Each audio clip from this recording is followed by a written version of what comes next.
jour de juin, Simon naît en France, plus précisément dans le nord-est en Lorraine.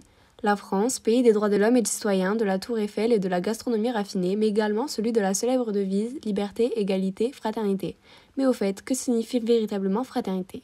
Suivons Simon pour le découvrir. Simon naît dans une fratrie de 3 enfants dont il est l'aîné. Ses petits frères se nomment Nicolas et Adrien.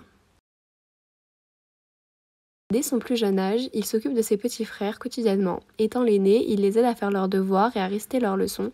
Il montre l'exemple en les poussant à donner le meilleur d'eux-mêmes et en leur apprenant l'autonomie.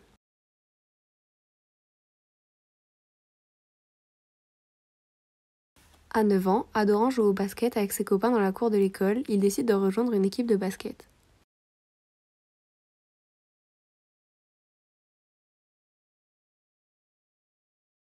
À son arrivée, il remarque vite qu'une petite fille reste en retrait. Par timidité, elle s'isole seule sur le banc. Elle a du mal à s'intégrer dans le groupe puisqu'elle est l'une des seules filles. Pris d'empathie, il décide d'aller vers elle afin de comprendre pourquoi elle ne joue pas avec les autres. Ils deviennent vite amis et lui permettent de se faire une place au sein de l'équipe.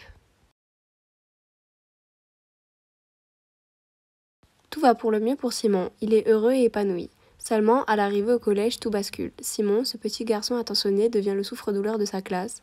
Constamment insulté et rabaissé par ses camarades, il perd confiance en lui et devient déprimé et anxieux.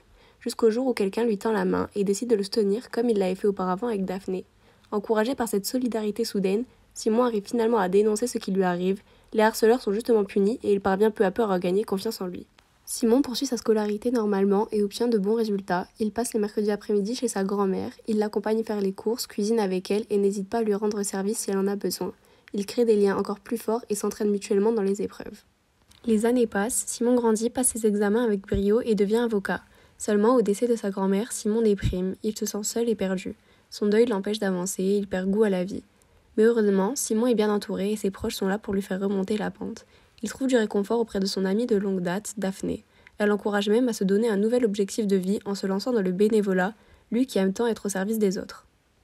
C'est ce qu'il fera. Il s'engage à la Croix-Rouge, où il vient en aide aux personnes blessées, aux plus démunis, jusqu'à ses plus vieux jours.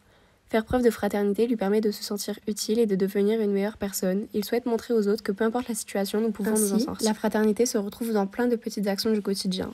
Même si certaines peuvent paraître banales, ensemble, elles permettent d'obtenir un monde meilleur où l'isolement et l'égoïsme laissent place à l'entraide et le partage. Soyons bienveillants et solidaires, soyons fraternels.